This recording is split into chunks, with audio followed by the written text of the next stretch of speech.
అందరికి ఈ వ్లాగ్ వచ్చేసి ఆల్ అబౌట్ మొబైల్స్ అన్నమాట. ఇప్పుడు చూపిస్తున్న ఐఫోన్ అయితే నేను ఇంతవరకు యూస్ చేసిన మొబైల్. ఇప్పుడు నేను తీసుకున్న కొత్త మొబైల్ చూపిస్తున్నాను. టాడా!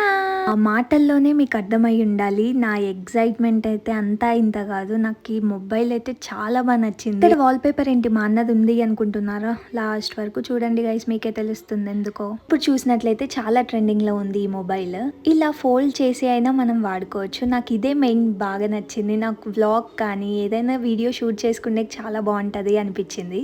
మనం ఇలా ఫోల్డ్ చేసి కూడా యూస్ చేసుకోవచ్చు. ఈ మోడల్ వచ్చేసి సామ్సంగ్ గెలాక్సీ ఫ్లిప్ 5 అనమాట. మీకు కాస్ట్ అవన్నీ కావాలంటే గూగుల్లో సెర్చ్ చేస్తే మీకు వచ్చేస్తుంది. నేనైతే ఆ ఫ్లిప్ ను ఓపెన్ క్లోజ్ చేస్తూనే ఉన్నాను వచ్చినప్పటి నుంచి. మొబైల్ అయితే ముద్దుగా ఉంది. ఇక్కడ ఒక ట్విస్ట్ ఏంటంటే మా అన్న ఆ ఫోన్ చూడగానే నేను కొన్ని డేస్ యూస్ చేసి నీకు ఇస్తాను అని చెప్పాడు. అన్నలందరూ ఇంతే కదా. మా అన్న యూస్ చేసేది 14 Pro Max అనమాట. అది నాకు ఇచ్చేసాడు. ఇది కూడా సూపర్ మొబైల్ కదా, అందుకే తీసుకున్నాను. అంతే. ఇంక ఈ వీడియో బాయ్.